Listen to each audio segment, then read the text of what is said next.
Doug, in a recent episode of the All of Christ podcast, there was a talk called Worship as Warfare from a conference in 2007. In the message, you talked about Francis Fukuyama's essay, The End of History. You mentioned that the only thing that had a chance of giving Western liberal democracy a run for its money was Christianity or Islam. So we're 13 years later now. If you were to do this again, would your talk change at all in emphasis or direction? It would not change in direction. I think that we're 13 years into the continued unraveling of the secular liberal order. Mm-hmm. So I'd probably want to change, I'd probably have more recent examples or things to point to. But I think basically the secular liberal order was parasitic from the beginning. It needed the host of a Christendom, mm-hmm. a previously Christian civilization, that it could draw on the resources of and pretend that they had invented all this themselves. But they have been successfully secularizing so many things and forcing Christians to go private, stay private, keep it out of the public square, that they're having to come up with their own gasoline for their own cars now, and they don't have it. They can't sustain it.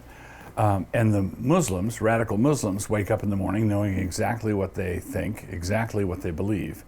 And so the secular Democrats have no answer for that kind of brash confidence. And I think that the only third alternative would be for Christians to recover their confidence, which is part of their heritage, but which has been beaten out of us or trained out of us over the last century and a half. In that transition from, you had this Christendom that faded and the parasite has taken over, and now it's mm-hmm. the maggot is the living thing. In that transition, is there a moment or a point or an age that you point to where you say, I think this is when it happened, or it was during this century that everything happened? Well, I think that it became sort of it became manifest to the world in the aftermath of the First World War. So the form of Christendom was still intact. There was a very impressive shell going into the First World War, and everybody knew at the end of the war that the gods were gone. And so I would say that's when it became evident to everybody.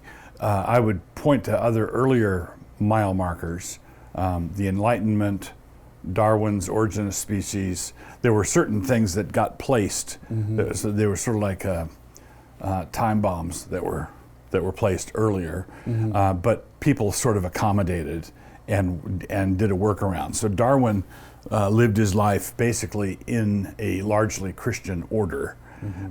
While the virus of his views were eating everything out. But it wasn't until the First World War that it became obvious that Christendom as a living project was